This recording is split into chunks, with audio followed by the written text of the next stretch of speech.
pandemic and deliver economic relief to millions of Americans who need it the most. And today, we're getting to work to rebuild the backbone of America: manufacturing, unions, the middle class. It's based on a simple premise that will reward work, not wealth, in this country. And the key plank of ensuring the future will be made in America. I've long said that I don't accept the defeatist view that the forces of automation and globalization can keep union jobs from growing here in America. We can create more of them, not fewer of them. I don't buy for 1 second that the vitality of American manufacturing is a thing of the past. American manufacturing was the arsenal of democracy in World War II, and it must be part of the engine of American prosperity now. That means we're going to use taxpayers' money to rebuild America.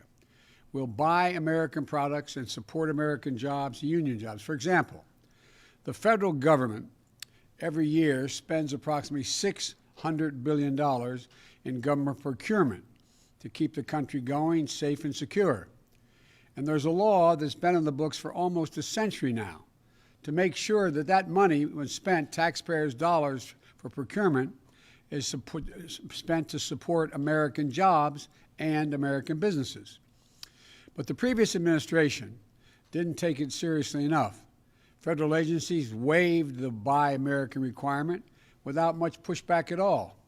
Big corporations and special interests have long fought for loopholes to redirect American taxpayers' dollars to foreign companies for the products that are being made. The result: tens of billions of American taxpayers' dollars supporting foreign jobs and foreign industries. In 2018 alone, the department spent $3 billion, the Defense Department, on foreign construction contracts, leaving American steel and iron out in the cold. It spent nearly $300 million in foreign engines and on vehicles instead of buying American vehicles and engines from American companies, putting Americans to work. Under the previous administration, the federal government contract awarded directly to foreign companies went up 30%. That is going to change on our watch. Today, I'm taking the first steps in my larger Build Back Better recovery plan that invests in American workers, unions, and businesses up and down the supply chain. And I know the previous presidents entered office by promising to buy America and instituting the Buy American policy, but here's why this is different and not the same. I'll be signing an executive order in just a moment, tightening the existing Buy American policies and go further. We're setting clear directives and clear explanations. We're going to go to the core issue with a centralized, coordinated effort. Look, today I'm creating a director of Made in America at the White House Office of Management and Budget, who will oversee our All of Government Made in America initiative.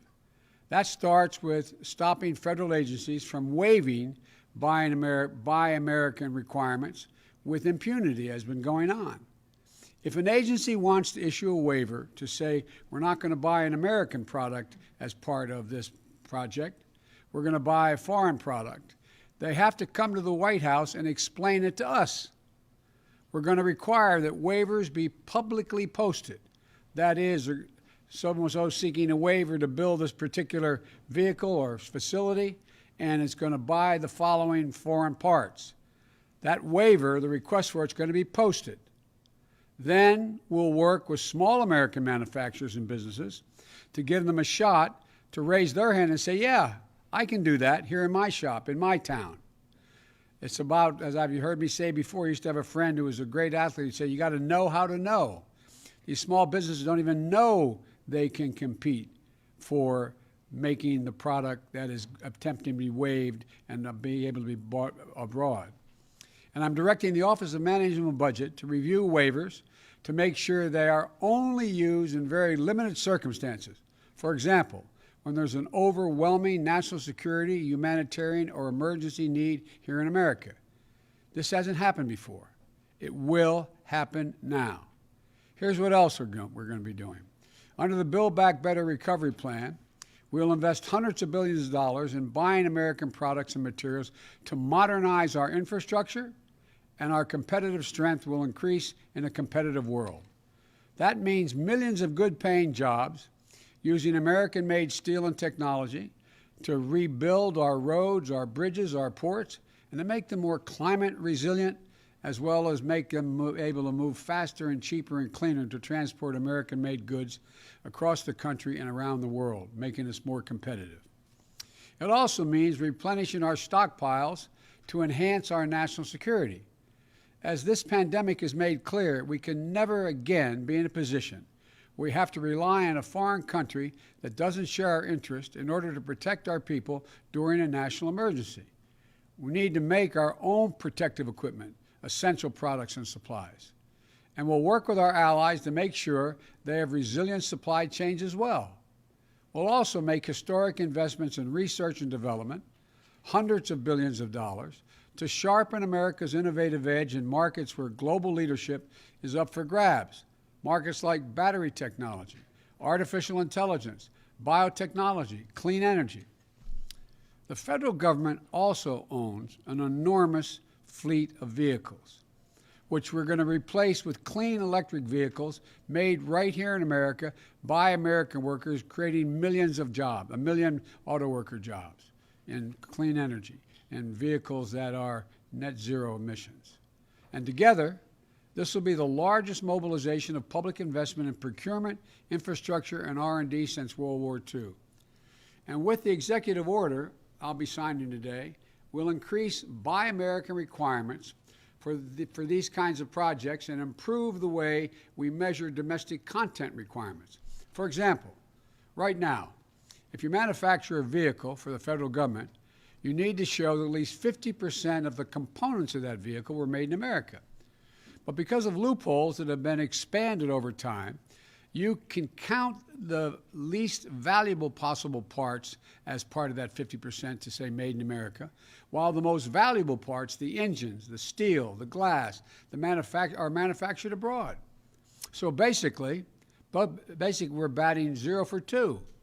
The content threshold of 50% aren't high enough. And the way we measure the content doesn't account for U.S. jobs and economic activity. We're going to change that as well.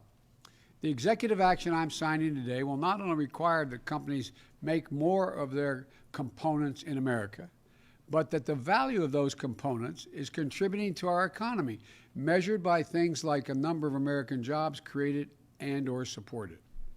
At the same time, we'll be committed to working with our trading partners to modernize international trade rules, including those relating to government procurement, to make sure we can all use our taxpayer dollars to spur investment that promotes growth and resilient supply chains.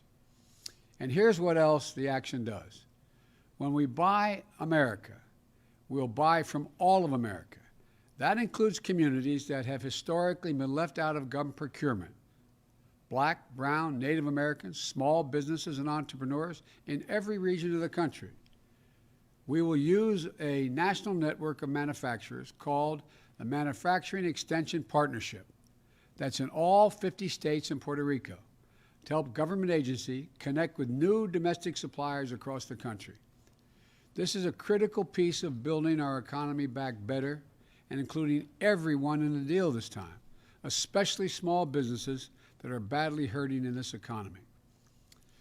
The executive action I'm taking also reiterates my strong support for the Jones Act and American vessels, and our ports, especially those important for America's clean energy future and the development of offshore renewable energy. I'll close with this. The reason we need to do this is America can't sit on the sidelines in the race for the future. Our competitors aren't waiting. To ensure the future is made in America, we need to win not just the jobs of today, but the jobs and industries of tomorrow. And we know that the middle class built this country, and we also know unions built the middle class. So let's invest in them once again. I know we're ready, despite all we're facing. I've never been more optimistic about the future of America than I am today. Given even just half a chance, the American people, the American workers, has never, ever let the country down. Imagine if we give them a full chance. That's what we're going to do. I'll stop here and sign the executive order, and then come back and take some of your questions.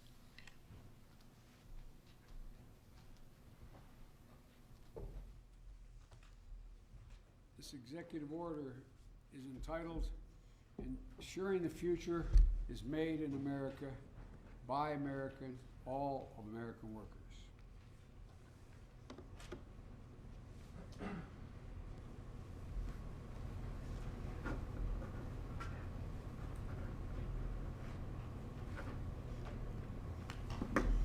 There you go. Now I'll be happy to take your questions. Great.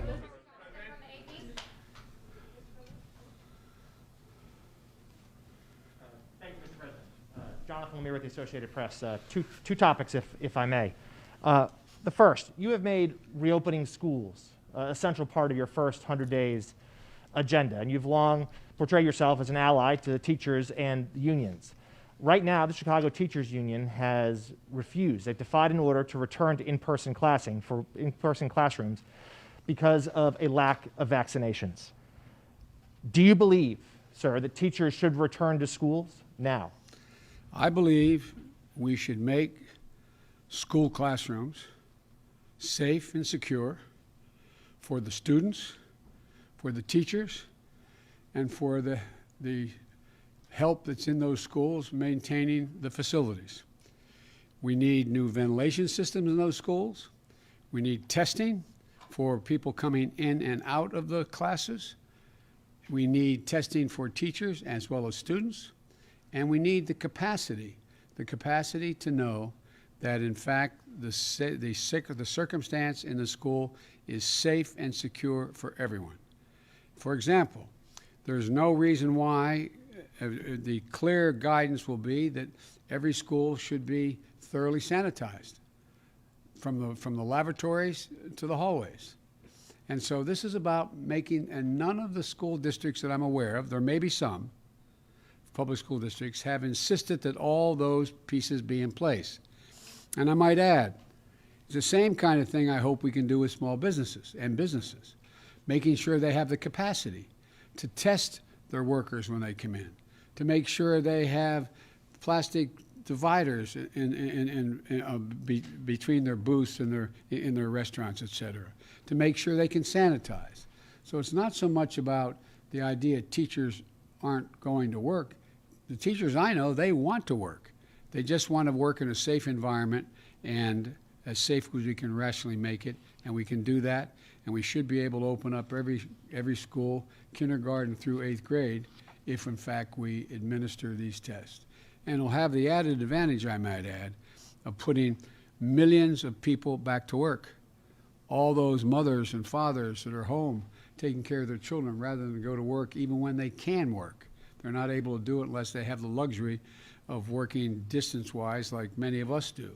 They're not able to do it. And so this is about generating economic growth overall as well. Great. Alex from Reuters.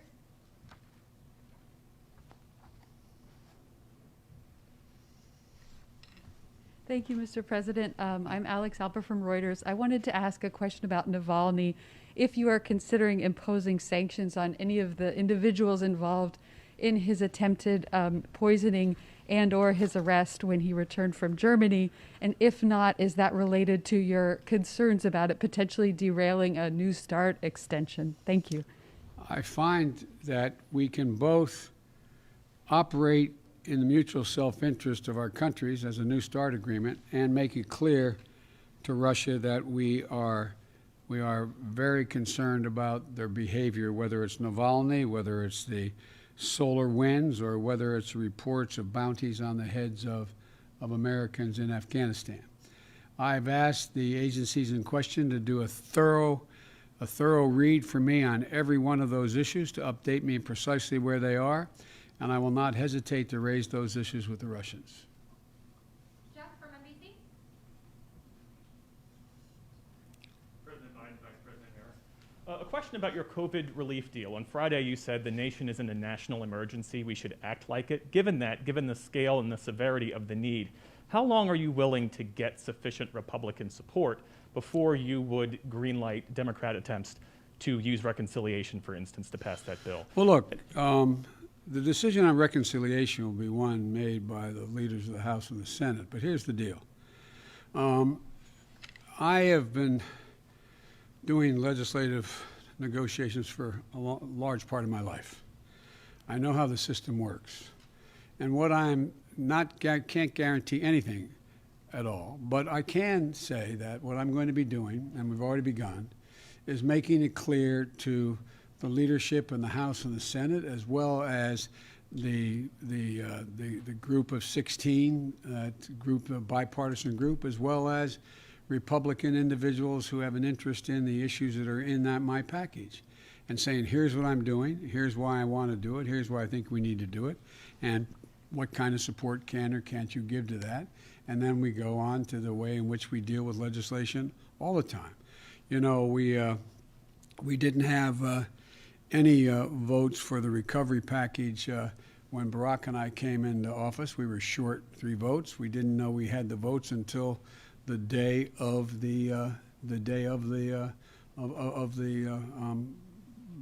bringing it up. And but here's the deal. You know, it's interesting, and I know you ask a lot of these questions, you know the answers, but you have to help educate the public as well. I'm not suggesting you don't know what I'm about to say. No one wants to give up on their position until there's no other alternative. They have to make a decision that they don't support what is being proposed, or they insist on what they have, or they let it all go away, fall down. I think we're far from that point right now. The decision to use reconciliation will depend upon how these negotiations go. And let me make clear about negotiations. I've always believed part of negotiation on the part of a president and or a chairman of a committee trying to get a major piece of legislation passed is about consultation. It's not enough for me just to come up to you and say, I like this, I expect you to support it.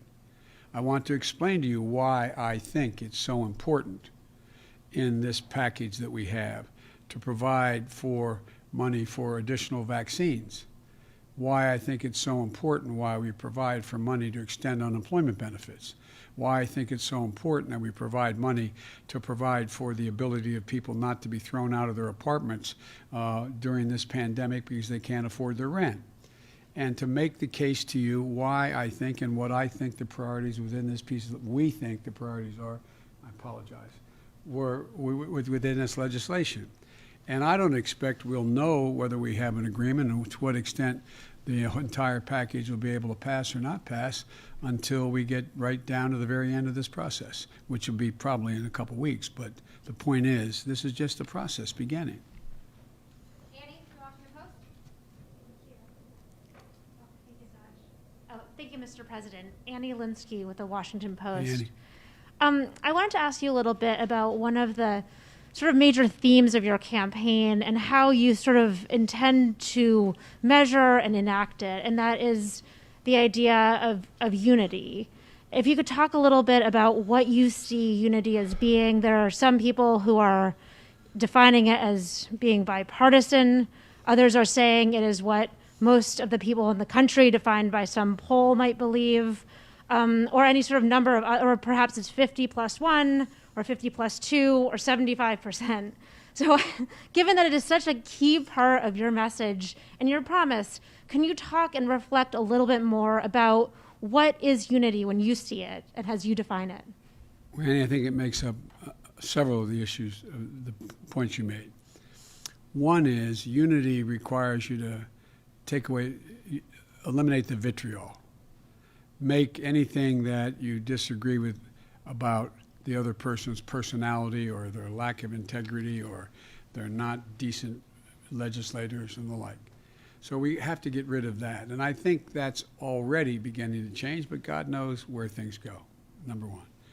Unity also is trying to reflect what the majority of the American people, Democrat, Republican, Independent, think is within the fulcrum of what needs to be done to make their lives and the lives of Americans better. For example, if you look at the data, and I'm not claiming the polling data to be exact, but if you look at the data, you have, I think it's, I hope I'm saying it gets correct. You may correct me if I get the number wrong. I think it's 57, 58% of the American people, including Republicans, Democrats, and independents, think that we have to do something about the COVID vaccine. We have to do something about making sure that people who are hurting badly, can't eat, don't have food, are in a position where they're about to be thrown out of their apartments, et cetera, being able to have an opportunity to get a job, that they all think we should be acting, we should be doing more. Unity also is trying to get, at a minimum, if you pass a piece of legislation that breaks down on party lines, but it gets passed, it doesn't mean there wasn't unity. It just means it wasn't bipartisan. I prefer these things to be bipartisan because I'm trying to generate some consensus and take sort of the, how can I say it, the vitriol out of all of this. Because I'm confident from my discussions. There are a number of Republicans who know we have to do something about food insecurity for people in this pandemic. I'm confident they know we have to do something about figuring out how to get children back in school. And there's easy ways to deal with this. One, if you're anti-union, you can say it's all because of teachers. If you want to make a case, though, that it's complicated, you say, well, what do you have to do to make it safe to get in those schools? Now, we're going to have arguments. For example, I propose that because it was bipartisan, I thought it would increase the prospects of passage, the additional $1,400 in direct cash payment to folks. Well, there's legitimate reason for people to say, do you have the lines drawn the exact right way? Should it go to anybody making over X number of dollars or why? I'm open to negotiate those things. That's all. I picked it because I thought it was rational, reasonable, and it had overwhelming bipartisan support in the House when it passed. But this is all a bit of a moving target in terms of the precision with which this goes. You're asking about unity, 51 votes, bipartisan, et cetera. The other piece of this is that the one thing that gives me hope that we're not only going to sort of stay away from the ad hominem attacks on one another is that there is an overwhelming consensus among the major economists at home and in the world that the way to avoid a deeper recession moving in the direction of losing our competitive capacity is to spend money now. From across the board, every major institution has said, if we don't invest now, we're going to lose so much altitude in terms of our employment base and our economic growth, it's going to be harder to reestablish it. We can afford to do it now. As a matter of fact, I think the response has been, we can't afford not to invest now. We can't afford to fail to invest now. And I think there's a growing realization of that on the part of all but some very hard-edged partisans, maybe on both sides, but I think there is a growing consensus. Whether we get it all done exactly the way I want it remains to be seen. But I'm confident that we can work our way through. We have to work our way through because, as I've said 100 times, there is no ability in a democracy for it to function without the ability to reach consensus. Otherwise, it just becomes executive fiat or battleground issues that get us virtually nowhere. I don't want to hold my colleague may know, the vice president, but I think there were very few debates on the Senate floor the whole last year on almost any issue. Well, that benefits no one. Doesn't inform anybody, doesn't allow the public to make judgments about who they think is right or wrong. So I am optimistic that it may take some time, but over the year, the way if we treat each other with respect, and we're going to argue like hell. I'm confident of that, believe me, I know that. I've been there. But I think we can do it in a way that we can get things done for the American people. Great. Last question, Josh from Bloomberg.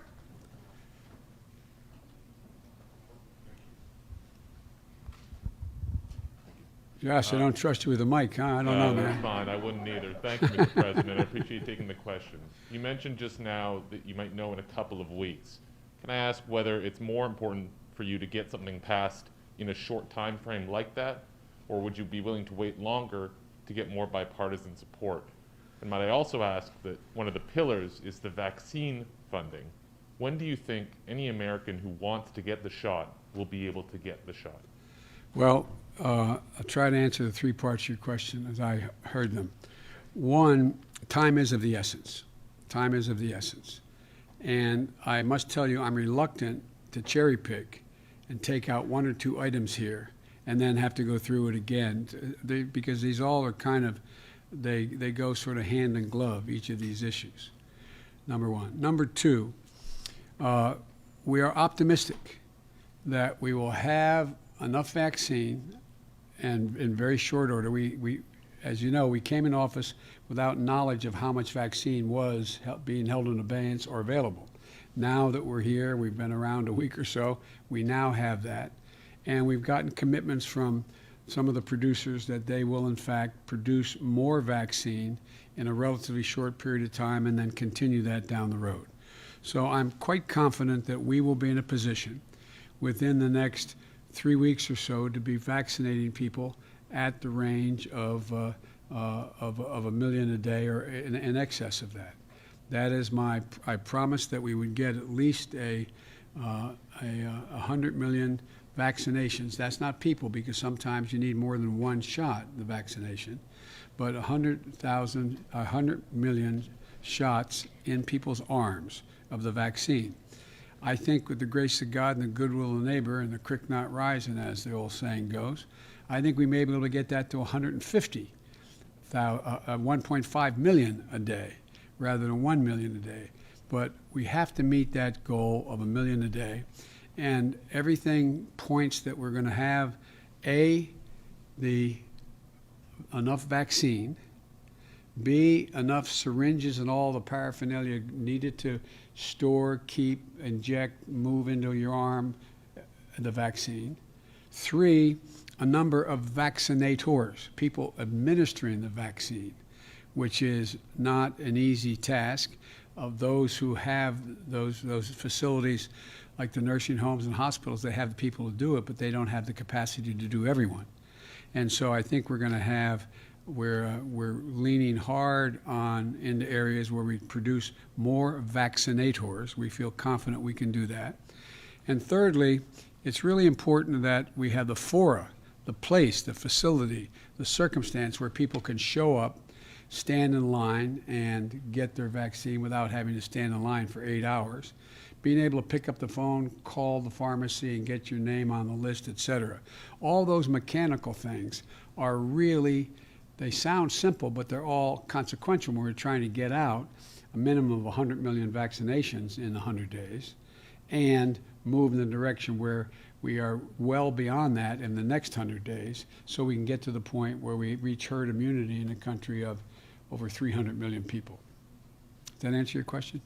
Well, my question was at what date or roughly when do you think anyone who wants one would be able to get it? Is it summer? Is it fall? Oh, I know. I think it'll be this spring. I think we'll be able to do that this spring. And but it's going to be a logistical challenge that exceeds anything we've ever tried in this country. But I think we can do that. I feel confident that by summer we're going to be well on our way to heading toward herd immunity and increasing the access for people who aren't on the first on the list, all the way going down to children, and how we deal with that. But I feel good about where we're going, and I think we can get it done. Thank you, guys.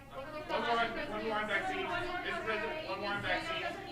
Now, wait. I know he always asks me tough questions, and he always has an edge to them, but I like him anyway. So go ahead and ask the question. Thank you, Mr. President. So you just said that you think within 3 weeks or so we'll be at the point where there are 1 million vaccines per day, but it seems like... No, I think we'll get there before that. I said I misspoke. I hope we'll be able to increase as we go on till we get to the 1.5 million a day. That's my hope. And then the follow-up to that would be, now that you're president and you're saying there's nothing we can do to change the trajectory of the pandemic in the next several months, what happened to 2 months ago when you were talking declaratively about I am going to shut down the virus. Well, I'm going to shut down the virus, but I never said I'd do it in 2 months. I said it took a long time to get here. It's going to take a long time to beat it. And so we have millions of people out there who have the virus. We're just, for the first day, I think, correct me if I'm wrong, I've been doing other things this morning, speaking with foreign leaders, but one of the things I think this is one of the first days that the number has actually come down, the number of deaths and the number on a daily basis and the number of hospitalizations, et cetera. It's going to take time. It's going to take a heck of a lot of time. And we still have, as Dr. Fauci constantly points out, it's one thing when we have mass, how can I say it politely, mass disregard of the warnings about not wearing masks and social distancing and failure to social distance and people getting together on holidays in ways that weren't recommended, et cetera. We see, first thing that happens is we see the number of infections go up. Then you see the hospitalizations go up. Then you see the deaths go up. And so we're in this for a while. I mean, what are we now at about 410,000 deaths? And there's going to be more. The prediction, as I said from the very beginning of getting here, after being sworn in, was the predictions were we're going to see somewhere between a total of 600,000 and 660,000 deaths before we begin to turn the corner in a major way. So, and again, remember, the vaccine, most of the people taking the vaccine, a vast, significant number, require 2 shots, and they are an average of 3 weeks apart, and it takes time for it to be sure that you get to that 95% assurance rate. And so it's beginning to move, but I'm confident we will beat this. We will beat this, but we're still going to be talking about this in the summer. We're still going to be dealing with this issue in the early fall. And last point I'll make, and I know you're tired of hearing me saying it, particularly you may be tired of hearing me saying it, and that is that if we wear masks between now and the end of April, the experts tell us we can save 50,000 lives. 50,000 people otherwise would die. Thank you so very much. Mr. President,